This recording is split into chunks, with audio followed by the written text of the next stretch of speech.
Very good defense. Wade from behind takes it away. Chalmers, Cole, James! Oh, rest in peace, Jason Terry. All right, it's time for March Micah Madness, so get out your pens and pads because it's time for bracketology. So yesterday when you saw him come out, you have any surprises, anything like that? Any overseeds, underseeds? I mean, this has nothing to do with me being from Eugene, Oregon, but Oregon, a 12 seed, they just won the Pac-12 tournament, 2-0 against UCLA. UCLA gets a 6. Something's wrong there. Then you talk about surprising. NCAA Tournament Committee going all rule breakers on us. You can't play a matchup that was played in the regular season in the first round.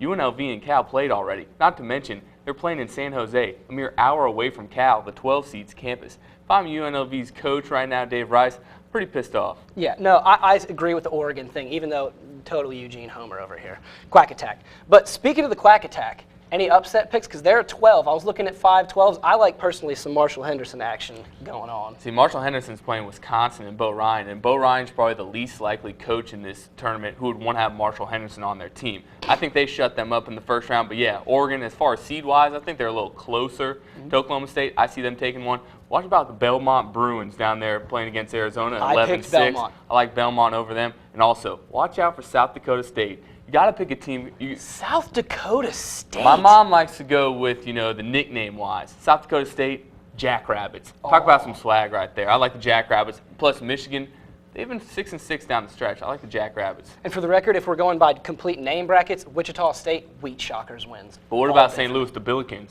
Billikens is a great name. I didn't even know what a Billiken was. I still don't. I refuse to look it up, though.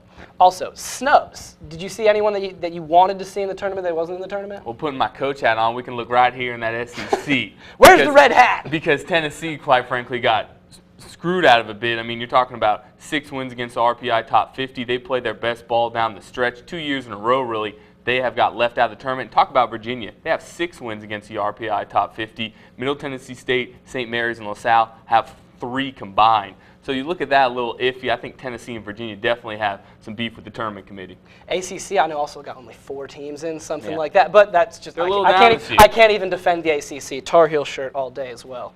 Also, people have been looking for the players. The only people that I can remember are Kelly Olynyk with the long hair. Who are some players that stand out? I like Marcus Smart from Oklahoma State. Marcus Smart's good. He's going against the Ducks, of course. But a team I like, Bucknell and Butler. It's going to be interesting because Rodney Clark, plus Rodney. It's not Rodney, it's Rodney from Arkansas. He's going to be really interesting to see. And Mike Muscala on Butler, 19 points, 10 rebounds a game. He can really take over games. And if you look at some other guys, Georgetown, I hate Georgetown, but Otto Porter, he's pretty good. So if Georgetown's going to make a run, they have to lean on Porter. But he's one of those guys. And plus, Olynyk with the hair. You got to make an all-hair team, too. Oh, all hair. Big time. Easy.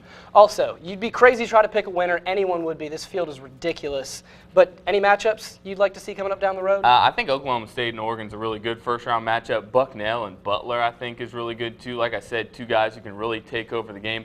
But one game I think you should really look out for when it comes down to it is Marquette and Davidson. I think Davidson really, when it comes down to it, they don't have Steph Curry. They don't really need him this year. They've got Jake Cohen, a couple of other guys. I really think Marquette and Davidson's going to be a game that comes down to the wire.